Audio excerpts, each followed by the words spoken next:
Good morning, everyone. It's Roger Emerson with your Monday Music Moment. This is, I think, number four in this year, the school year 2022-23.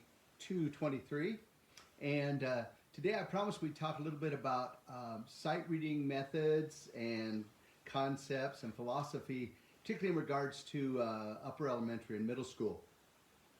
When I first began teaching, I didn't teach sight reading. Yeah, well, you can teach an old dog new tricks. The interesting thing is that in our rural schools, I was tasked with teaching both band and choir. I remember saying to my mentor, Kirby Shaw, Kirby, how will I ever teach clarinet? He said, you'll get a book and a clarinet and stay a week ahead of the kids. And he was sort of right. But what was neat about it is that actually my first few years, my bands were better than my choirs. Don't tell anybody, but... And I realized that it had a lot to do with the fact that you had a method book, and it was carefully articulated. You'd learn a few notes, and then you'd play them. And so all the kids read, for the most part. And of course, they were content with doing, hot cross buns. I'm not sure a singer would, but what I finally found is that when I taught the second time around, I said, I'm going to teach my kids sight singing, and I think the toughest part about it is that we go, how are the kids going to get those oddball intervals or those difficult rhythms? And the fact is that they don't have to get those. You can teach those by rote.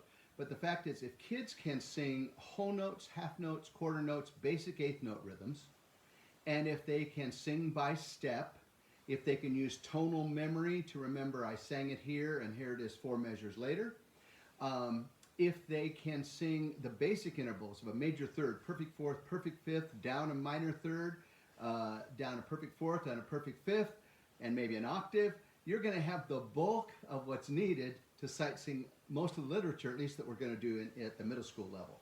So I'm going to share with you just a few resources that really work for me.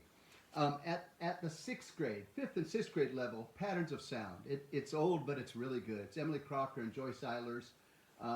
It just works really well. It's simple. You learn a few notes or a few rhythms, and then you apply them to a short song. And that's an important part of sight singing. And that's that we may do our sight singing, but we got to relate it to the literature. You got to point out, see how we're moving by step here, or see this interval. Remember, we worked with it during warm-ups, and here it is now within the literature. So what's great about these methods I'm going to give to you is that they include short songs that use those skills learned. Audrey Snyder, Sing on Sight. This is her unison and 2-part version. Again, really good for 5th and 6th grade.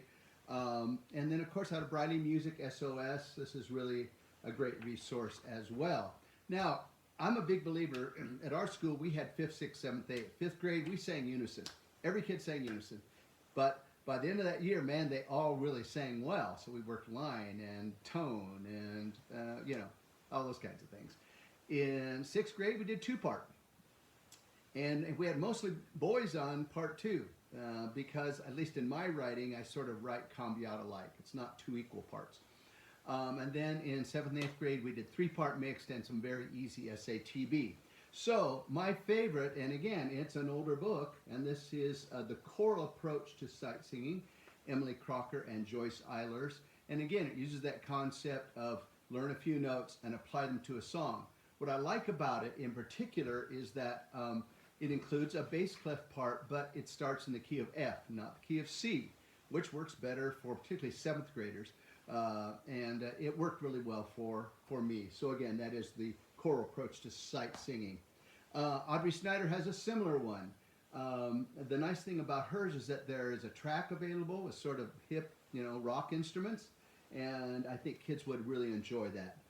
Emily Crocker has come out with this sound patterns for changing voices. I think this is the TV version because in Texas they separate tenor bass and treble choirs. But I know she's got an SAB version coming of this. So again, very similar to the choral approach to sight singing. And finally, if you can do SATB material, I love this. And in fact, Emily and I are working on a version for middle school, but it's sort of a comprehensive method where you're working on, you have warm-ups, you have breathing exercises, you have voice builders for vowel shape and things of that nature, and then you have the sight reading portions, which again, learn a few notes, put them into some repertoire.